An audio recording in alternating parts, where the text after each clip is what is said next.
everyone. Welcome to the 10-Minute Sea Discussion podcast, where I, Nora, your host, will break some exciting news from Southeast Asia, a small but fast-growing region in the Asian continent. Now let's stream into our 13th episode. Has influencer marketing peaked, or is the real test just beginning?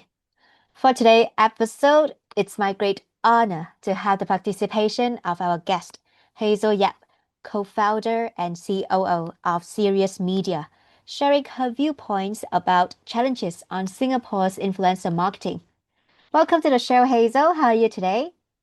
Hi, I'm good, Nora. Thank you. Okay, Hazel, before we dive into our chat, I just want to share with you some figures of the 2025 market, showing how far has influencer marketing has matured in Singapore.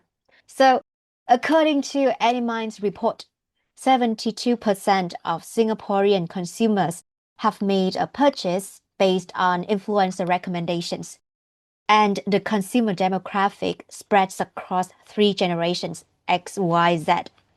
In terms of budget allocation, 78% of surveyed Singapore companies now have dedicated influencer marketing items in their annual budgets. So for brands, they're no longer treating influencer marketing as optional experimental, but as a core tactic. For consumers, they start to value influencers as another channel in their decision-making process for any purchase. My question for you is that despite these strong indicators of maturity and growth, looking ahead to the coming quarters of 2026, are there potential downside risks or structural weaknesses these figures might also be signaling? In other words, has the rapid expansion of influencer marketing possibly masked deeper challenges, whether in trust sustainability, ROI volatility, regulatory scrutiny, or consumer fatigue that the industry may have overlooked? I think those stats that you've mentioned made a lot of sense. I see those numbers a lot in my presentation with my partners. So let me give you a bit of a background as well. Mm, I think I've observed the change or the pivoting point actually started during COVID. COVID was the time where as an agency, I started receiving a lot more briefs specifically for influencer marketing. And I think it's been 5 to 6 years now. mm, I see that transformation from a brand perspective, right? During COVID, brands wake up one morning and they said to themselves, oh, all the past activation that I used to do for my customers, I'm not allowed to do anymore. I can't do on-ground event. I can only go as much as digital marketing, but I needed more than that. So mm, then the word influencer marketing sort of came into the picture. And I'm only sharing this with you because on this journey of mine, navigating the whole influencer marketing journey, right? Speaking to different brands, I see that the brand back then, the knowledge that they have on influencer marketing is probably basic.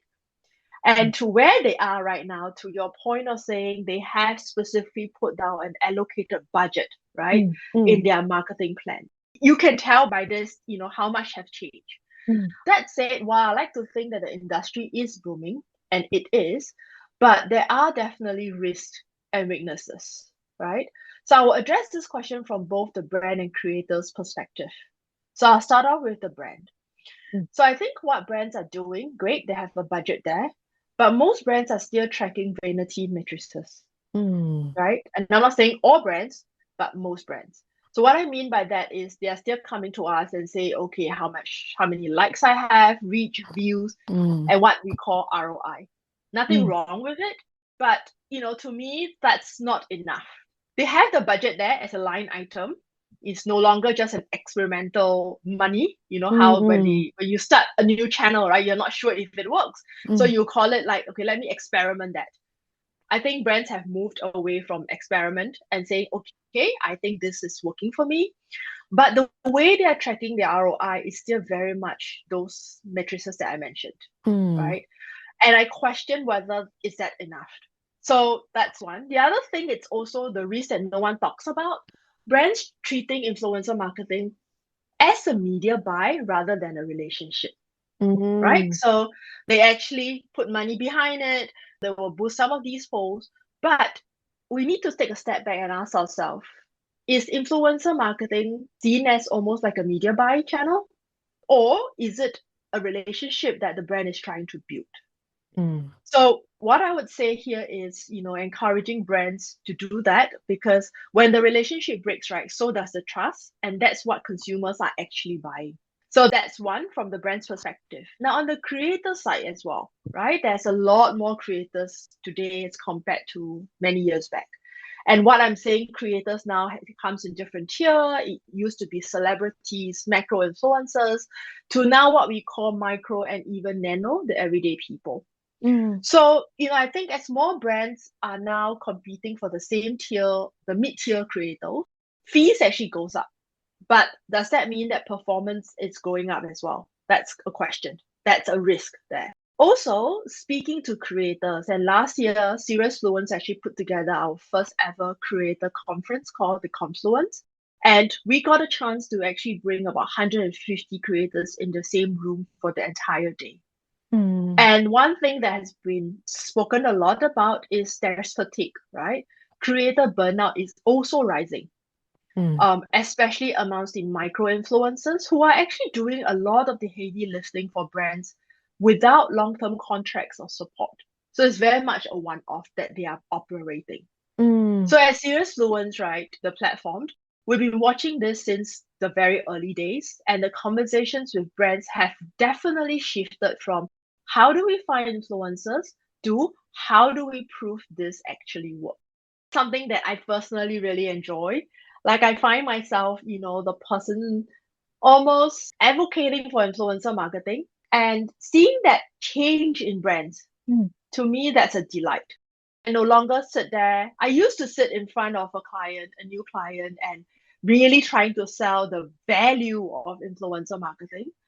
But today, it's more of showing, using data to show a brand and say why influencer marketing is actually working for you, and you must have it as part of your marketing mix. Mm. Your sharing about the background also somehow remind me of how it all started.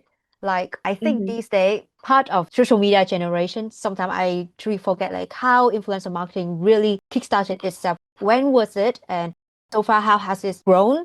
But I believe that based on the growth here we have, right? Definitely competition comes. It means Yeah. now the market can have more creators, brands, and Mm-hmm. noise as well. Mm-hmm. And you may see that the space becomes increasingly crowded. How Mm-hmm. should companies rethink differentiation? You mentioned just now, most brand companies they focus on reach and engagement metrics, right? Yeah. So what will truly separate high impact influencer strategies from the noise in 2026 based on your opinion? Mm. I think just one simple line, I would Mm. say stop chasing reach. Mm. Right? Don't get me wrong, reach is important and I know how it works, right? Especially if you're working in a large organization and you do reporting. Mm. Numbers are numbers. But start chasing resonance. I Mm. think that is really key here. And the fact that more is less. I mean, we keep hearing this, right? And I keep seeing more creators, more brands, more content. The Mm. answer is not to shout louder. The brands that Mm. is really winning right now are the ones that is investing in the depth of the relationship, Mm. not just distribution. Because at the end of the day, if you think about it, influencers or creators or key opinion leaders, whatever label you put that, it's actually a relationship, a human there, right? Who believe in your brand. And as a brand side, you're trying to cultivate a relationship through them, right? Mm. With them, actually, with them. And through their distribution, that's how you engage your audience, right? Mm. So I would say, yeah, so I repeat, the brands winning right now are the ones that is investing in the relationship, not necessarily just the distribution. The Mm. other thing is also the brief has to evolve, right? If a brand gives, let's say, 20 creators the same talking points, they're Mm. probably just going to get 20 versions of the same ad. Mm. That's not influence. That's just paid noise, in my opinion, right? Mm. Um, and also the differentiator here, I would say, would lead in the whole creator and brand feed. And I often say this to even my partners, right? I always tell them, The way serious fluents look at a brief, the way we come back to our clients with the creators to use, Mm, it's like matchmaking. It's so mm, important to understand the brand inside out and to try our very best using our platform, our robust data to seek for the right creators mm, because that makes a huge difference, right? mm, To be able to do that. So yeah, because it's not just about category match, right? But it's also the value alignment, the storytelling format, the trust that we are going to build through these creators and their communities. These are harder to fake and harder to copy. mm, The other thing that I also want to highlight is actually the platform diversification, this as well. mm, I think, a lot of brands kind of over index on Instagram, and I'm not saying that it's wrong. In the Instagram still works and does its magic. But it's also the TikTok, even recently the Xiaohongshu, that's really coming up. And especially for the younger Singaporeans, I think that's where the culture is actually being made. Last but not least, and this is something that I deeply believed in, the brands that will stand out in 2026 are those who are building long-term creator ecosystem, not mm, one-off campaigns. Because consistency of voice actually beats the frequency of post. And I see myself in many occasions, don't get me wrong, I'm still happy to take a one-off campaign from anyone out there. But really, if you want to see a long-term return, I mm. think influencer marketing is something that you have to sort of put it as an always on channel rather than a one off. And if I may just kind of tie this back to serious fluence, the clients who get the best results really aren't just the biggest spenders. They Mm, are the ones who actually treat creators as strategic partner and mm, not vendors. I think that mindset shift is super important for any brands out there who's listening to this. mm.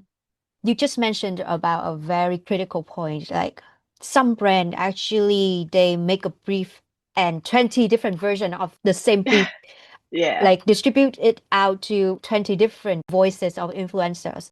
So far, we've been talking a lot about the point of view of companies. So how about consumers?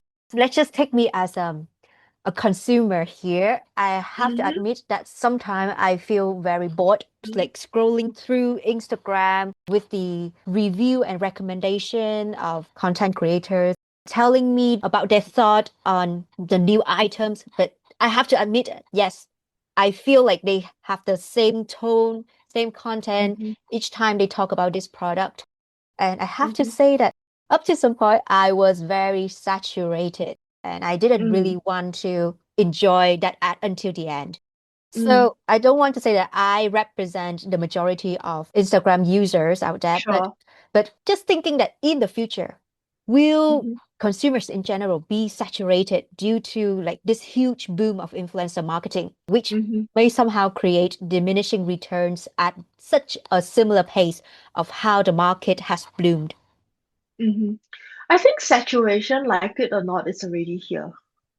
You Mm, know, I do see it. I mean, admittedly, as a consumer myself, even though mm, you may call it, this is my job, right? mm, To be consuming a lot of content on social, and I do that. But saturation is already here. You mm, could be sitting here, do a test in the next 5, 10 minutes, see how many posts would you actually just scroll past, and mm, why? What are some of the posts that you were actually stopped? I still feel like there is still real intimacy mm, between us and the creator, right? Let me take a step back. There's just too much going on, especially in the macro level. mm, And the celebrities, the mega influencers content is just increasingly indistinguishable from the mm, traditional advertising, right? Consumers now have learned, like yourself, you've learned how to scroll past it. It's like, okay, another review, no thank you, let me move on. yes. Yeah, but there is actually an important distinction between influencer fatigue and influencer irrelevance. They're Mm, not the same. We need to understand that they're actually not the same. I think people or consumers now are very smart. They can actually tell the difference between an ad, between a paid ad, and something that is not authentic.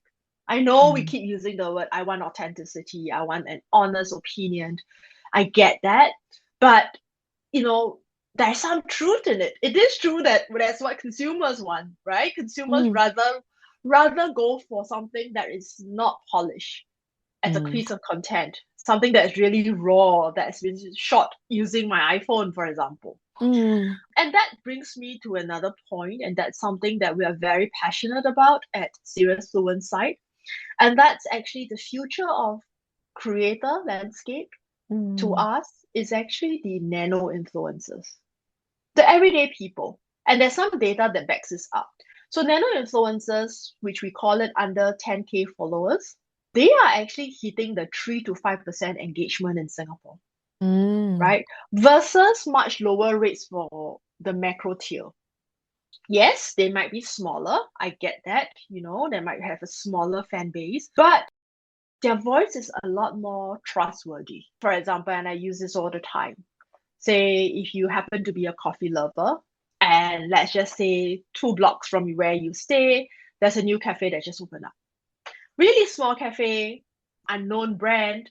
You love the coffee, but you love the services, and you just kind of wait to take a photo or at least put it up on IG story and let someone know from your community that, hey, check mm, this out, right?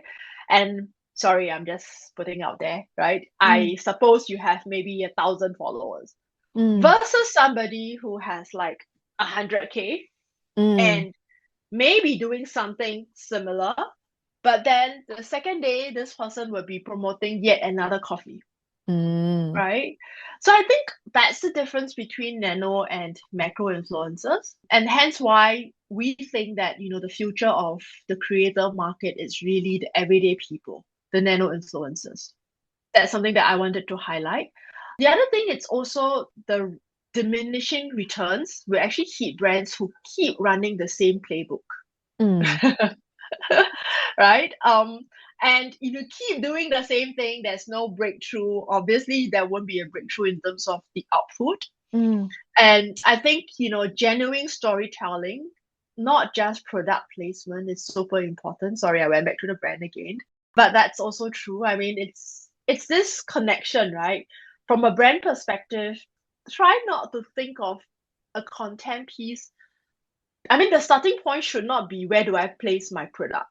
mm, That should be the last in terms of your thinking process. mm, It should really be the storytelling, right? And if you can tell a good piece of story via your creator, then I can almost guarantee you the results will be exactly what you need and even better than what you want. And mm, that's exactly how, from a consumer perspective, we just want that authenticity. We mm, want that story to be something that I can relate with. mm. So, one last question from me, Hazel. Like, as Sure. influencer marketing in Singapore enters what appear to be more mature and Mhm. possibly more saturated, what structural shifts do you anticipate next? Are we moving toward like greater regulation, performance-based accountability, AI-driven creators, or consolidation within the creator economy? And importantly, what unintended side effects should brands start preparing for now to remain resilient in 2026 and beyond? Wow, that's a lot. I want to say check, check, check, check, check in everything that you've mentioned.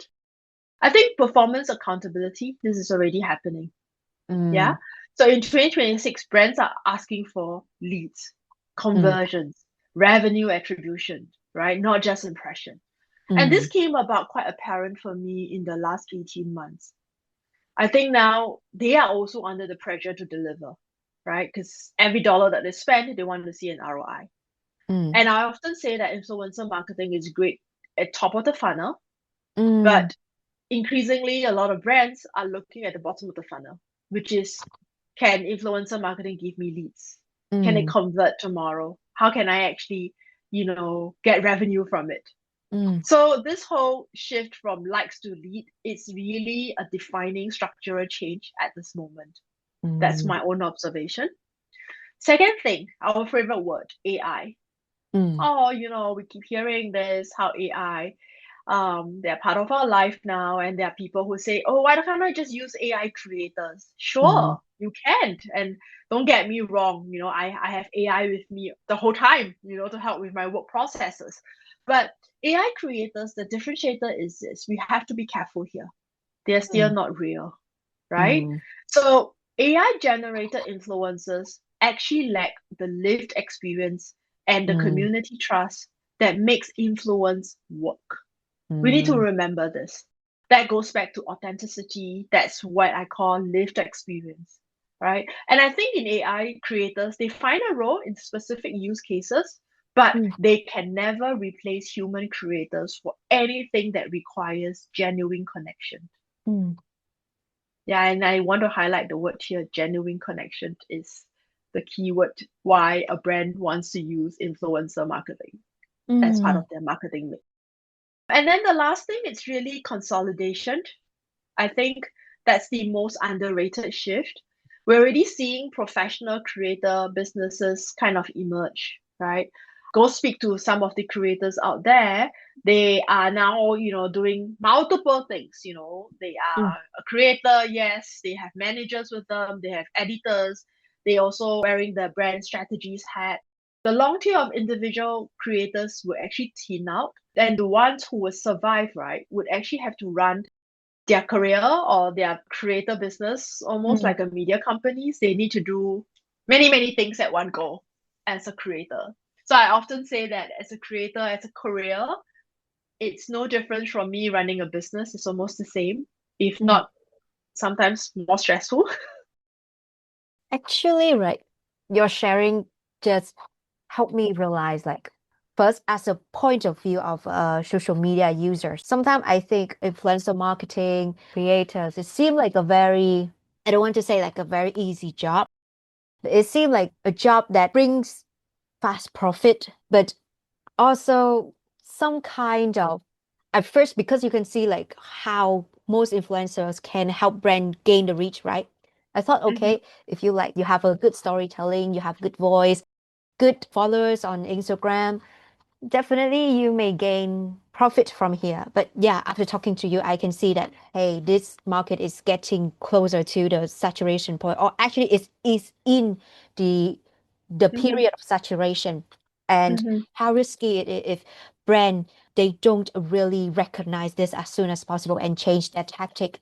Instead of chasing after the metrics, they better think about building relationship with creators, influencers, Hmm. think about authenticity instead of invest in like celebrities. How about the micro one? So Hmm. Hmm. actually, your sharing really like a reminder that help lighten me Yeah. how it should work to help the brand or like help the industry to surpass this saturation point where you can see like generations, they have smartphone, they have social media accounts, they Hmm. encounter tons of content every single minute, I have to say. Hmm. Mm, Yeah, I really think so. And I really appreciate this opportunity to share with you.